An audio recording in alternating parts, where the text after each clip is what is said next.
Jimmy Hoffa is at the center of one of the most famous unsolved deaths in American history. The famous and strong labor leader from the early 1970s went missing on July 30, 1975. If you know anything about the case, you know that his body has never been found, and the officials still can't agree on what happened. As part of the Live Now and Then show, Hoffa's absence and rise to fame are looked back on. Jimmy Hoffa was last seen in the parking lot of the Machus Red Fox restaurant in suburban Detroit on a hot July afternoon in 1975. He was never seen again. So quickly, the man who used to be president of the Teamsters and was one of the most powerful men in America became the subject of the country's biggest secret. Where is Jimmy Hoffa? Has been a question that has puzzled authorities, interested the public, and led to many ideas for almost 50 years. But new information, including cutting-edge forensic methods and new witness statements, may have finally gotten us close to solving this famous case. Are we about to end one of the most famous vanishings in American history? Or will the truth about what happened to Hoffa never come to light? Today, July 30, 1975, was just like any other for the 62-year-old former union boss. Hoffa told his wife that he was going to meet two men. Anthony Tony Jack Giacalone, a gangster from Detroit, and Anthony Tony Provenzano, a Teamster official from New Jersey who is known to have ties to the mob. The meeting was scheduled for 2:20 p.m. at the Machus Red Fox, a well-known restaurant in the suburbs of Detroit. When Hoffa didn't come home that night, his wife Josephine started to worry. It wasn't at all like her husband, who was always on time. By nightfall, she had called Hoffa's best friends, who then started calling people. His open green Pontiac Granville was found in the restaurant parking lot, but there was no sign of Jimmy Hoffa. No blood, no signs of a fight, just a strange lack of one of America's most famous labor leaders. The absence made news across the country right away. This wasn't just any missing person case, it was Jimmy Hoffa. He had built the International Brotherhood of Teamsters into a huge organization with almost 2 million members. He had fought the Kennedy brothers and presidents side by side. Even though he was just released from prison, he was still a powerful figure in both labor and criminal circles. The first study moved at a speed that had never been seen before. Within 24 hours, the FBI took over because they knew the case was important to the whole country. Agents spread out across Detroit and talked to people at restaurants who might have seen something and people who knew the suspects. Giacalone and Provenzano both said they didn't have any plans to meet Hoffa that day. Provenzano was said to be playing cards in New Jersey, while Giacalone was said to be at a nearby gym. A witness said they saw Hoffa leave the restaurant parking lot in a maroon Mercury with a group of unknown men, but this lead, like many others that would come after it, fell apart when it was looked into more closely. The quiet about where Hoffa was getting louder as the days turned into weeks. His father's family went on national TV and begged for any information about what had happened to their dad. To understand why Hoffa's disappearance caused such a big stir, we need to know who he was and the troubled road he had blazed through the past of American labor. He was born in Indiana in 1913 to a coal driller, and his early life was hard. His father died when he was only 7 years old, and by the time he was 14, he had quit school to work full-time. He finally found work at a grocery warehouse in Detroit, where his famous career started. There, angry about bad working conditions, Hoffa led and won his first labor strike when he was only 16 years old. This early win showed how good he was at organizing and negotiating, and it set him on a path that would change the Teamsters Union and the American labor movement as a whole. By the 1950s, Hoffa had become the national vice president of the Teamsters. In 1957, he ran for president of the Teamsters, which at the time was the biggest union in the United States. The Teamsters Union grew to include almost 2 million workers while he was in charge. He worked out the first national trucking deal, which made pay and working conditions a lot better for truck drivers all over the United States. Blue-collar workers saw Hoffa as a hero because he was a tough guy who wasn't afraid to get his hands dirty to protect their rights. But Hoffa's ways were at best controversial and at worst illegal. His desire to work with people in organized crime gave the Teamsters unmatched power, which they used to shut down companies that wouldn't do what the union wanted. It was Hoffa who turned the Teamsters pension fund into the Bank of the Mob, which lent money to many casinos, hotels, and other projects linked to crime families.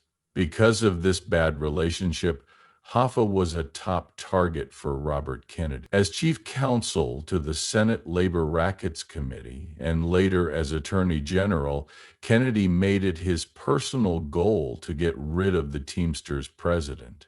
In 1964, Hoffa was finally found guilty of jury tampering and theft by Kennedy's Department of Justice after years of investigations. Hoffa began his 13-year jail sentence in 1967. Still, Hoffa kept control of the Teamsters even while he was in jail by running the union through loyal middlemen.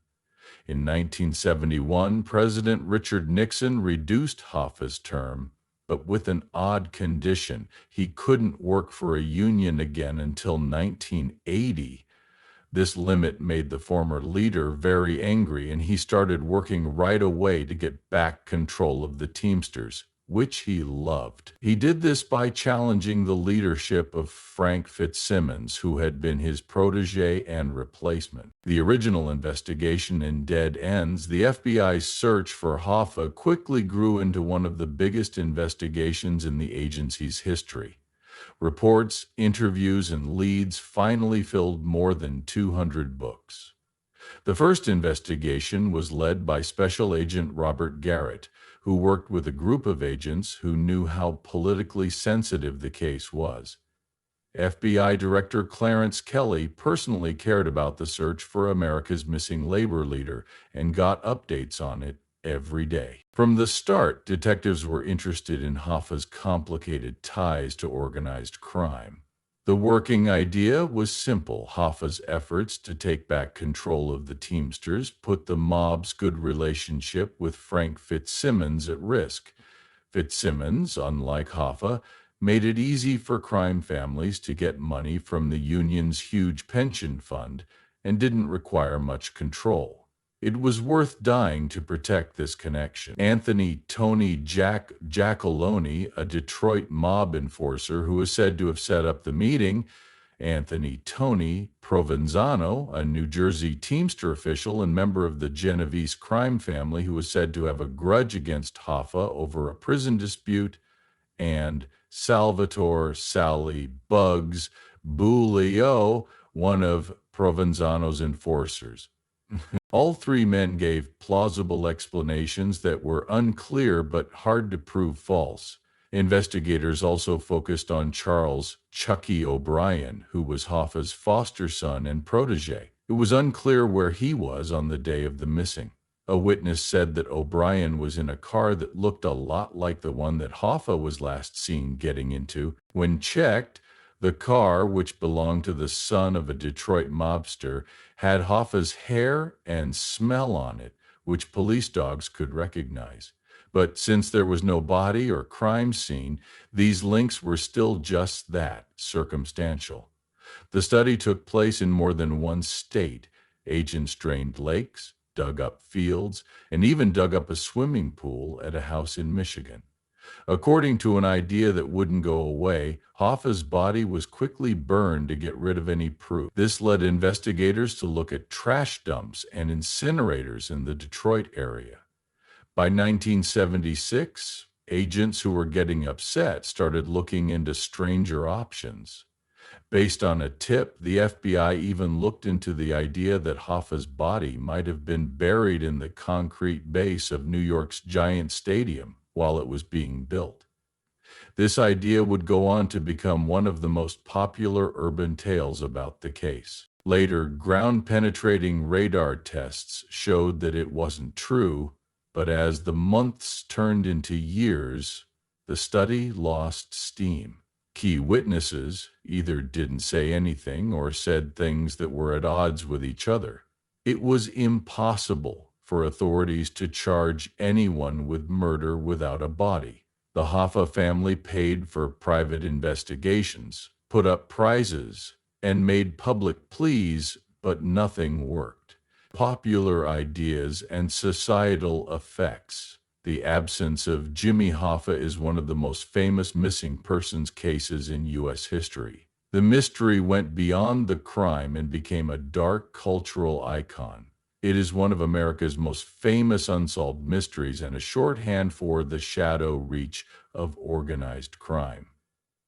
Since there isn't any solid proof, there were a lot of answers ideas, and each one was more amazing than the last. The most popular idea, which is supported by serious investigators, is that Hoffa was killed the same day he went missing, and his body was quickly thrown away in a funeral home or waste management center run by a mob. In this version of events, Hoffa was tricked into going to the meeting by people he trusted, killed to stop him from returning to leadership of the Teamsters, and his body parts were thrown away in a place that can handle dead bodies without any problems. Another well-known idea is the Giant Stadium story, which says that Hoffa was buried in the base or end zone of the football stadium while it was being built. The FBI used ground-penetrating radar to disprove the idea in the 1980s, but it stuck around so much that when the stadium was torn down in 2010, many people thought, almost hoped, that Hoffa's body would finally be found. Others think that Hoffa's body was buried somewhere between the Florida Everglades and a horse farm in Michigan, or at the bottom of the Great Lakes, or in an automobile crusher that turned his body and car into an unreadable metal cube. There were rumors of a government plot because Hoffa knew secret information about the Kennedy murder or other political events, which led to some conspiracy theories. The absence of Hoffa has also had a huge effect on culture. In American humor, phrases like sleeping with the fishes, cement shoes, and jokes about Hoffa being buried under expressways or stadiums became popular. It shows that people are interested in both organized crime and unsolved riddles. From The Simpsons to The Sopranos, references to Hoffa made him even more famous as the most famous mobster to disappear. Hollywood has gone back to Hoffa's story many times, most recently in Martin Scorsese's The Irishman, which used Frank Sheeran's confession as its main plot point. The 1992 movie Hoffa starred Jack Nicholson. These movies made Hoffa even more of a myth, making it harder to tell the difference between historical fact and crime fiction. Also, the Hoffa case completely changed how missing person cases involving organized crime were looked into. What it showed was both what federal police could and could not do when they faced the wall of silence kept up by mob members. The case showed how hard it is to prosecute organized crime without real proof or willing witnesses. This case taught us lessons that would later be used in RICO prosecutions and witness protection programs. The 2022 PJP landfill breakthrough. After decades of dead ends, the case got what many experts think is the best tip in its history in 2022. The big break came from the PJP landfill in Jersey City, New Jersey. This place had been rumored by mob members for a long time to be where Hoffa was buried, but it hadn't been fully explored until lately. The place, which was sometimes called Brother Moscato's Dump after the co-owner, mobster Paul Moscato, had been talked about in mob circles since the 1970. The investigation in 2022 was different because it included new supporting evidence from several older former co-workers who all agreed on the same location. This level of agreement had never been reached before in the case. In 2019, Frank Coppola, the son of the other co-owner of the landfill, gave a full statement on his deathbed that sparked new interest in the site.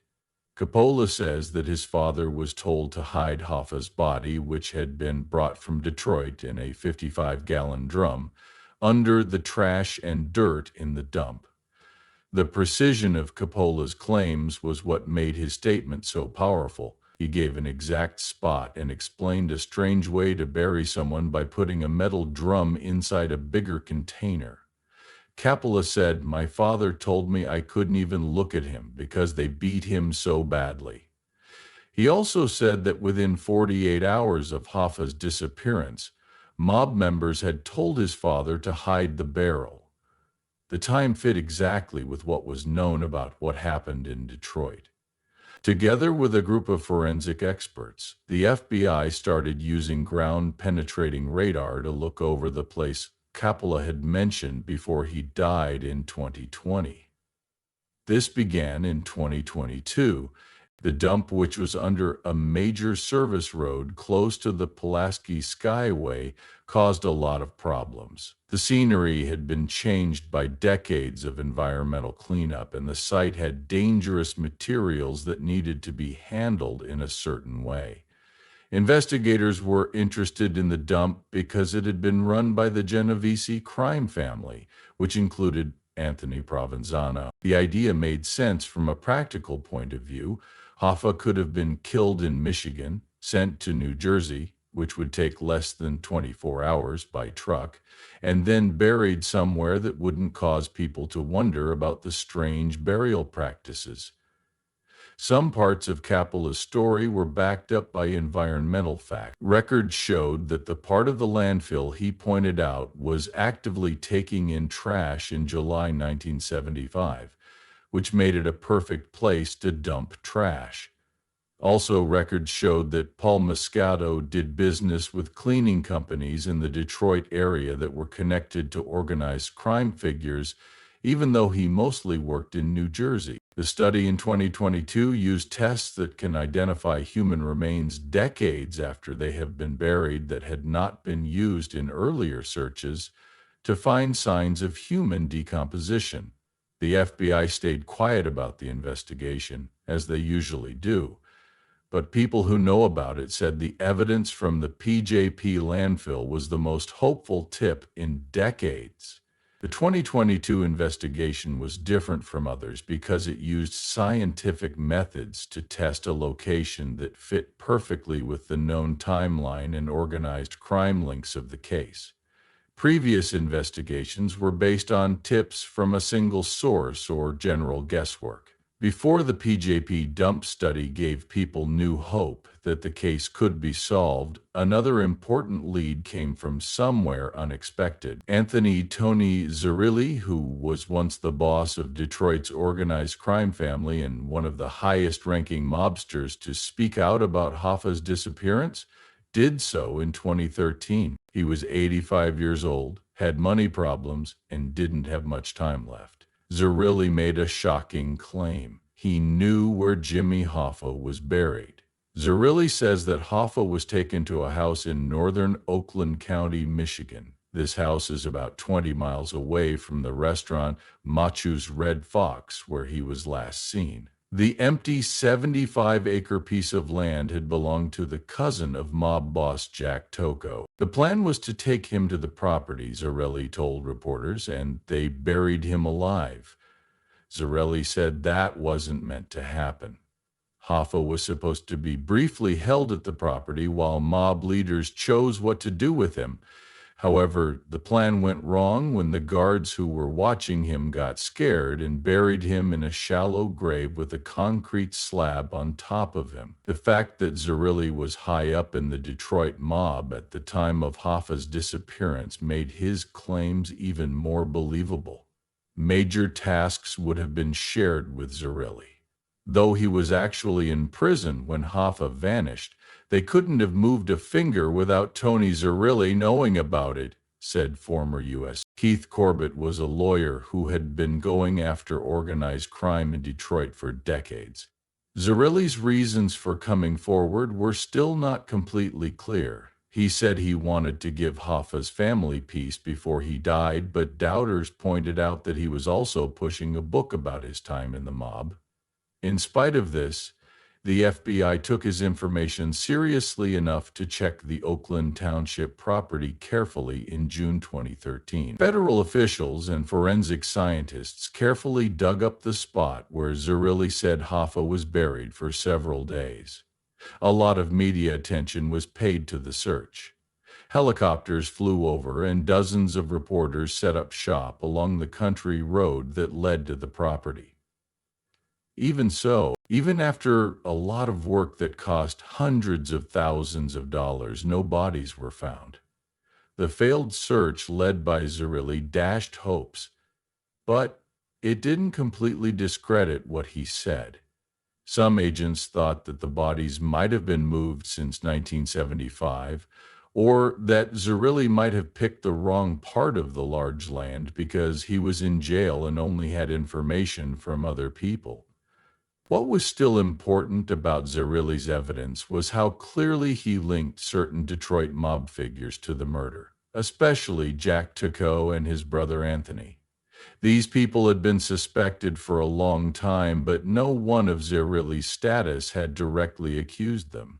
Even though Zerilli died in 2015, his choice to break the mob's code of silence was a major hole in the wall that had kept Hoffa's killer safe for decades. DNA technology and new forensic methods. The Hoffa case has changed over the years, just like forensic science.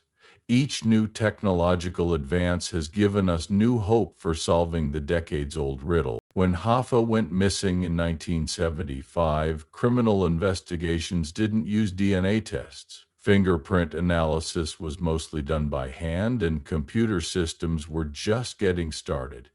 Today, the case is helped by huge steps forward in technology that have completely changed how cold cases are handled.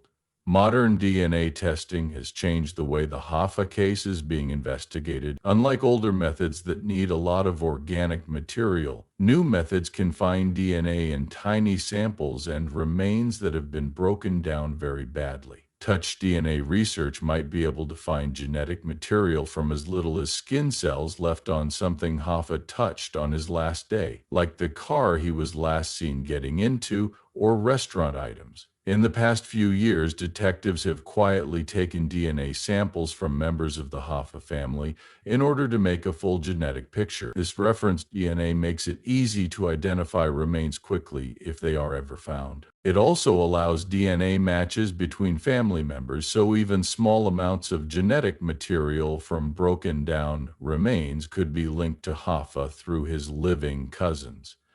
Ground-penetrating radar (GPR) technology has changed the way people look for secret graves. In contrast to the simple metal detectors that were used in the early searches, modern GPR can make detailed maps of the subsurface that show features that are consistent with disturbed soil, hidden items, or human remains, even decades after the person has been buried.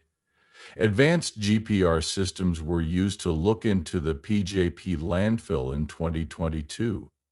These systems could go through different types of dirt and tell the difference between natural features and changes made by people. And maybe most encouraging are the improvements in how to find chemicals. Now, special tools can find very small amounts of breakdown products that stay in the soil for decades after a body has died. These volatile organic molecules leave behind a chemical profile that high-tech sensors can read even when there are no visible remains. When paired with isotope analysis of soil samples, investigators may be able to prove that human remains are at a spot even if those remains have already broken down completely. Digital forensics. This case has also changed because of digital forensics. Thousands of papers, witness statements, and leads from the original investigation have been digitized by the FBI. This lets strong analytical software find patterns and links that human detectives might miss.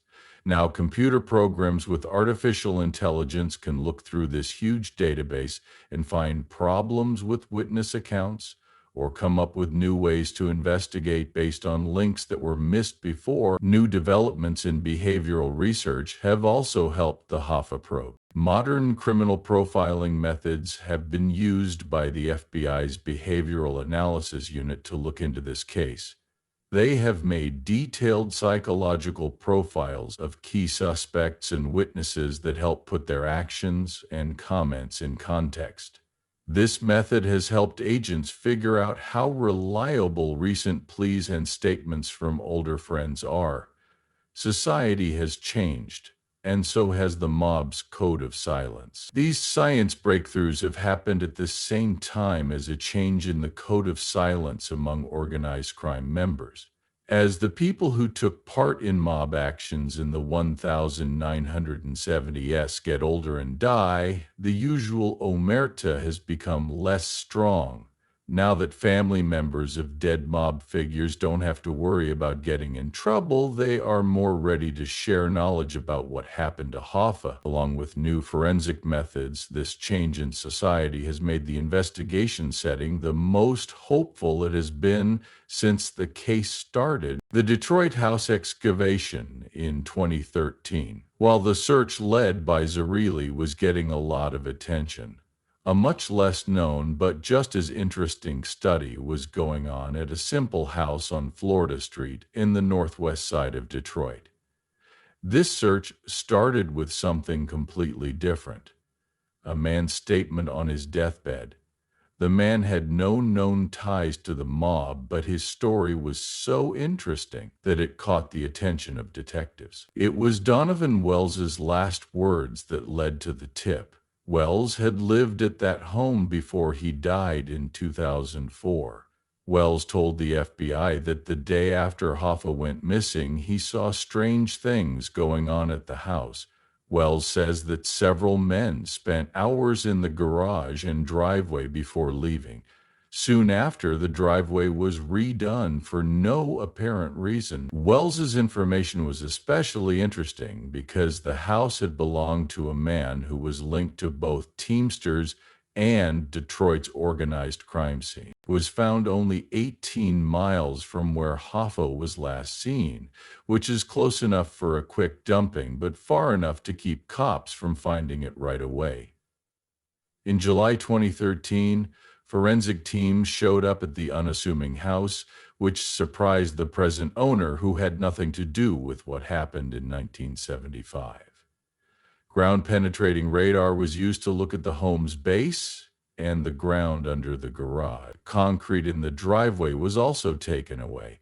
They took core samples from places where the radar showed strange things and tested them for signs of human decay. The media presence was purposely kept to a minimum, unlike the township dig, which got a lot of attention. This let agents work slowly without having to deal with constant public scrutiny. For 2 days, teams took samples of the dirt and looked at the building's past to see if any changes had been made around the time Hoffa went missing. Unfortunately, the search did not turn up any bodies, but authorities did find proof that the driveway had been rebuilt in the late summer of 1975, which at least partly supported Wells' story. Soil researchers showed strange chemical makeup that were consistent with faster decay, but it wasn't clear that the remains were human. The Florida Street investigation brought to light an important part of current Hoffa investigations. They look into a lot of plausible theories at the same time instead of just focused on the most well-known leads. The FBI had changed their method and were now looking into more than one possible burial site at the same time, each one being looked into on its own grounds. A horse farm in Milford Township was dug up in 2006 based on information from Richard the Iceman Klinsky, who worked with Hoffa, and a wooded area in Oakland County was found in 2010 thanks to an anonymous tip. Even though none of the searches have found any remains, they have all helped detectives narrow down the possible outcomes and rule out certain situations. Concerning the claims about Hoffa's absence, only those made by Frank Sheeran have gotten as much attention from the public. Frank, the Irishman. Sheeran, a Teamsters official who is said to have worked as a hitman for the Buffalino crime family and was once a friend of Hoffa, has made a lot of controversial and interesting claims. During the last few years of his life, Sheeran admitted that he was the one who shot Jimmy Hoffa. Sheeran's story, which was told in Charles Brandt's 2004 book, I Heard You Paint Houses, and later made into Martin Scorsese's movie, The Irishman, is very different from other versions of what happened. Sheeran says that he shot Hoffa twice in the back of the head at a meeting in a Detroit house that he set up himself. In his statement, he talked about the house on Lafayette Boulevard, how he hid behind Hoffa, and how the body was burned at a funeral home to hide the proof. The fact that Sheeran is friends with Hoffa makes his statement more interesting. Many people said they knew about the abduction, but Sheeran was definitely close to Hoffa and trusted by the former Teamsters president. Phone logs show that the two men talked earlier that day before Hoffa disappeared. Sheeran also had ties to both the Detroit and Pennsylvania crime families that were thought to have been involved in planning the murder. But a lot of proof goes against Sheeran's story. In 2004, the FBI checked the house he had pointed them to and found blood on the floors. However, DNA tests showed that the blood was not Hoffa's. Crime scene investigators have questioned whether the killing could have happened as described without leaving more proof, and some mob historians have said that Sheeran's statement was just an old criminal trying to get attention. Even with these problems, Sheeran's alleged participation can't be ruled out completely. Some detectives think that parts of his statement are true and parts are meant to mislead them. This is a common way for people in organized crime to get rid of their problems while still keeping others safe or hiding certain facts. What's interesting about Sheeran's story is how it doesn't match up with other reliable reports. Sheeran said that Hoffa was killed in Detroit and his body was cremated. Cirilli said that he was buried in Oakland Township, and new proof goes to a landfill in New Jersey. These inconsistencies show the main problem with the Hoffa investigation. It's hard to tell the difference between trustworthy information and lies told for personal gain by people who have reasons to tell or hide the truth. Sheeran's story became famous after Scorsese's well-known movie, which has made things even more difficult by cementing his version of events in people's minds, even if it's not based on facts. For many Americans, the confession portrayed in movies has become the standard story, even though there are major doubts about its truth. Investigators have taken a fair view of Sheeran's claims, recognizing that he was close to the events while still giving his specific claims the same close examination as other leads. Some parts of his statement have been shown to be false, but others, especially the parts about why he killed Hoffa and how his attempt to return to power caused fear in the criminal underworld, match what other sources have said. New statements from witnesses. As the generation directly involved in Hoffa's absence nearest their final years, an interesting trend has emerged: the dying confession.